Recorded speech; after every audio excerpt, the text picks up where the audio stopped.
Well, first of all, as my boss, the head of program of the degree program Energy Environmental Management already told you, I'm basically responsible for implementing e-learning strategies into our part-time degree programs. You've heard that, first of all, we offer our bachelor degree in two different forms. One form is the full-time version and one is the part-time version. The main difference, of course, is that it's organized in a completely different way. We have to do that, and why we have to do that, that's my part now to show you. Well, my transparencies are not as nice as yours, but we will see. What we first had to do when we decided to implement some part-time studies was to think of the organizational structure. How can we do that? From the point of view of lectures, students, and office staff, of course, that's very important. And the other thing is, how can we reduce face-to-face courses, lectures in a meaningful way? Because there are different strategies, of course. What we are not going to do is a kind of distance learning course or program. That's not our aim.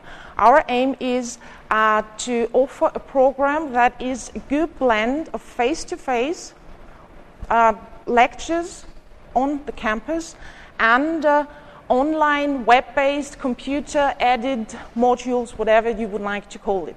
I don't really want to call it e-learning phases or modules. It's an online phase, yes, but online phase for me implies a bit more. So it mustn't necessarily be e-learning. It can be web-based, it can be computer-based, it can be, or it is supported by technology in some way.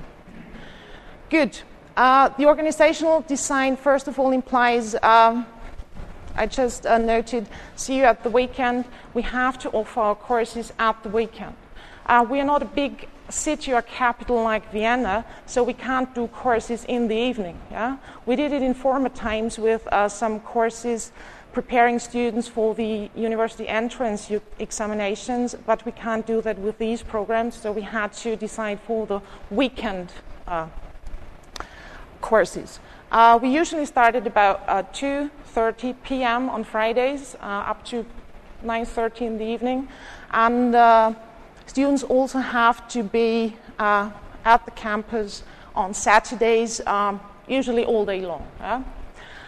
That's one thing. It makes it possible or enables students, first of all, to pursue a higher degree alongside their professional lives, and it also helps students to overcome longer distances, because not all of the students or people live within an easy travel distance, and it takes its time to travel from Carinthia to Burgenland. So we had to take that into account, of course.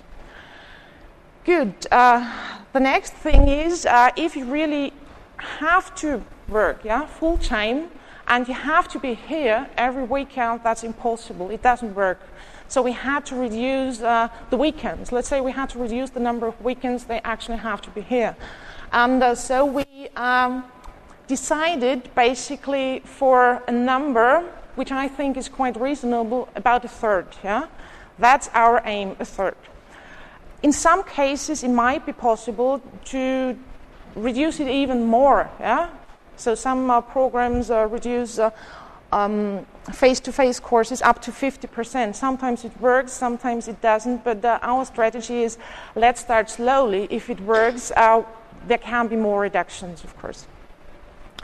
Good.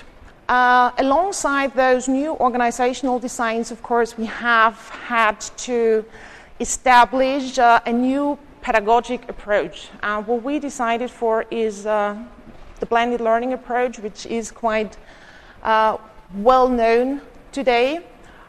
The thing is, blended learning, what is it really?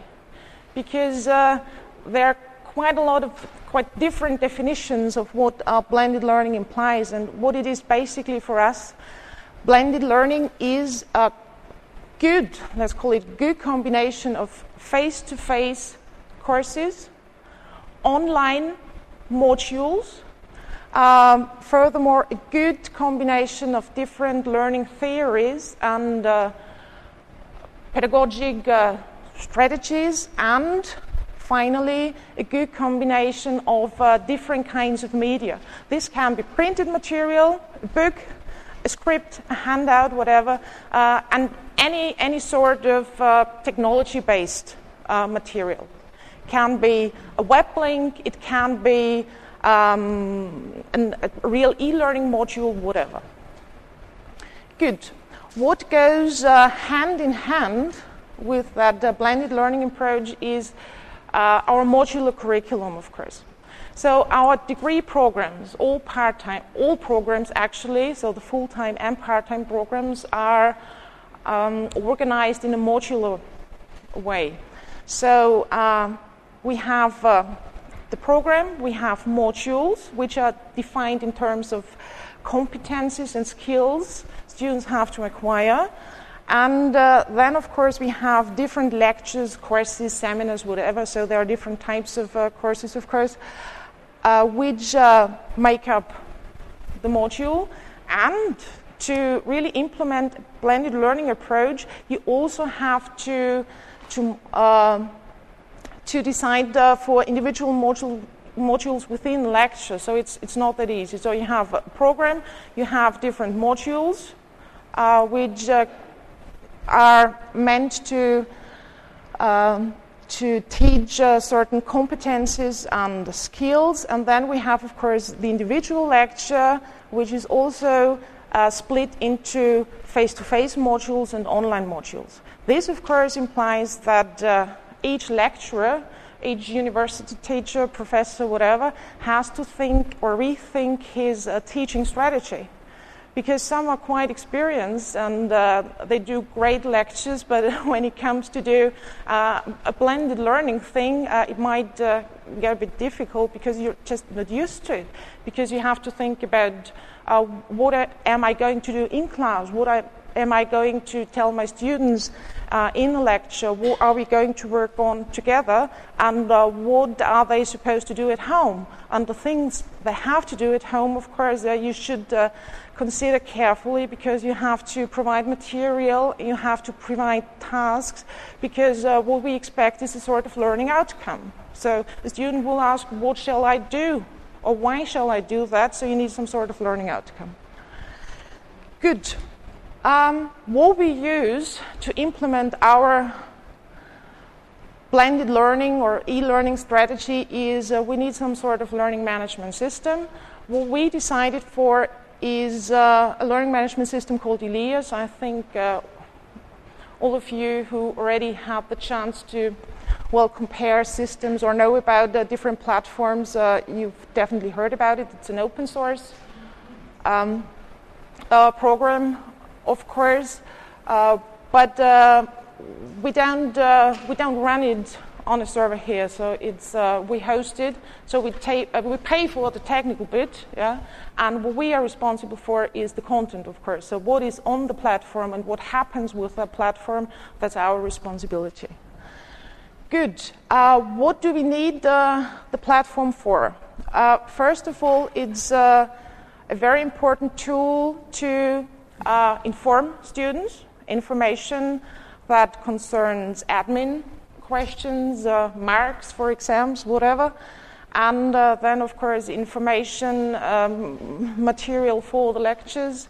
In particular, if it happens that you can't come to a course, then you want to be able to see, well, what was done in that lecture, what do I have to do, what material did they use, or do I have to use for my next task.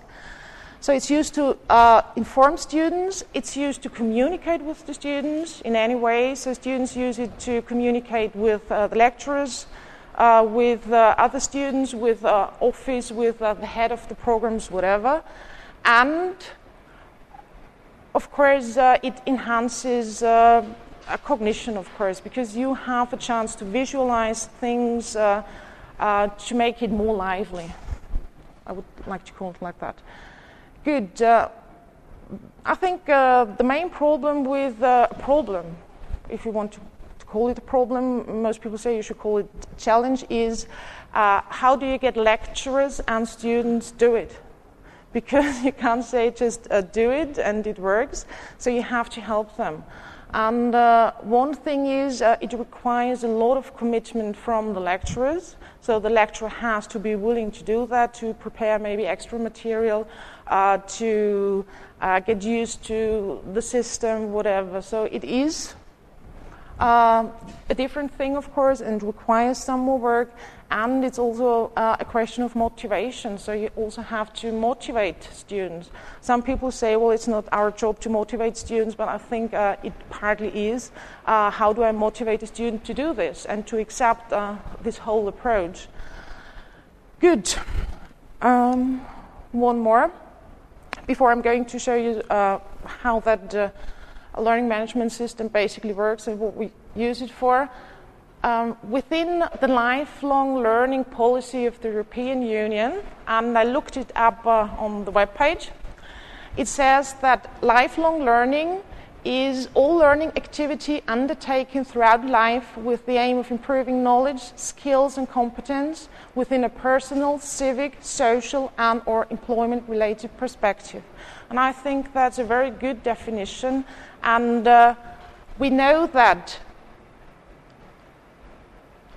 learning is just more than formal learning settings we create here at the campus or at schools, wherever.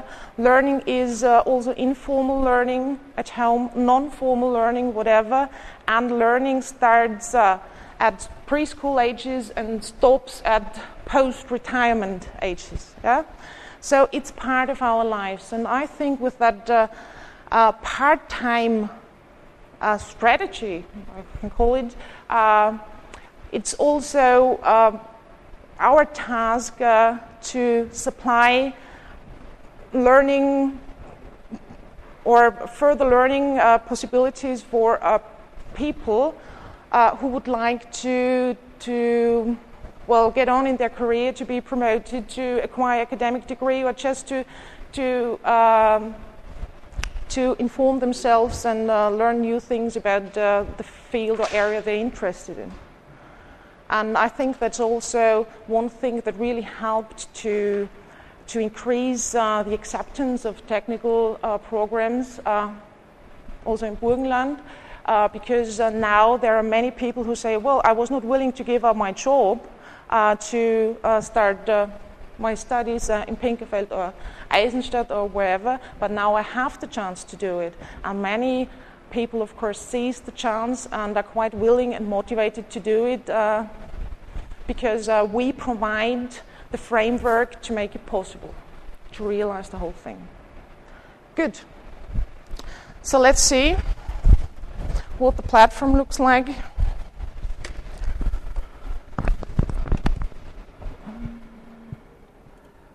Close it. Oh, where are we here? Okay, it looks a bit strange here.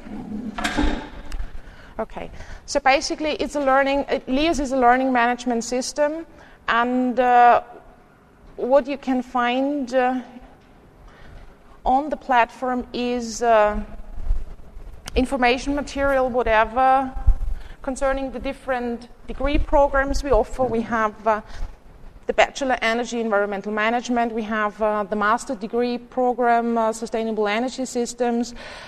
We use it for courses such as, or which are meant to prepare incoming students for German certification exams. There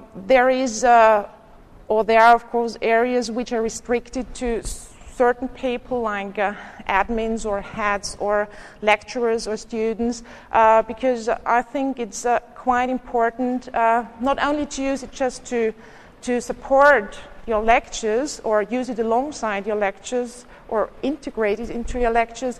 It should be a tool you can use for your very personal needs. Whether you're a lecturer or a student, that doesn't really matter, but you should have the chance to communicate also in an informal way. Yes, lectures is one thing, informal communication is another one.